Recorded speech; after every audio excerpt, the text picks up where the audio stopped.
Hi everyone. In today's tutorial, I'm going to demonstrate how to use Seekway LED Player to create an audio control effect. Firstly, we'll learn how to add offline audio control effects. We click Material, Audio Control, and choose Dynamic Pillars. Then we choose what we like and confirm, so we can view these effects.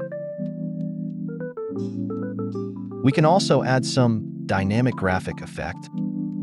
Besides, we can choose a regular program and slide property bar. Then we enable music control or adjust other parameters. We should make sure that the musical notation appears before the program. Then we can copy them to SD cards so that we can use. Next, we'll learn how to create online audio control effects. We click Settings, Software Settings, Audio Control Settings.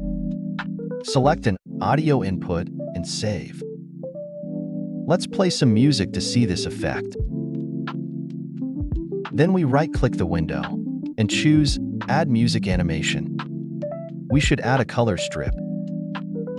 We can also switch the music animation style or adjust other music animation parameters. Now we close and save, so we can see the effect we created.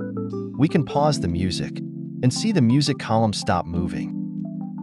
That is all about using Seekway LED Player software to create an audio control effect. Thank you for your time. See you on the next tutorial video.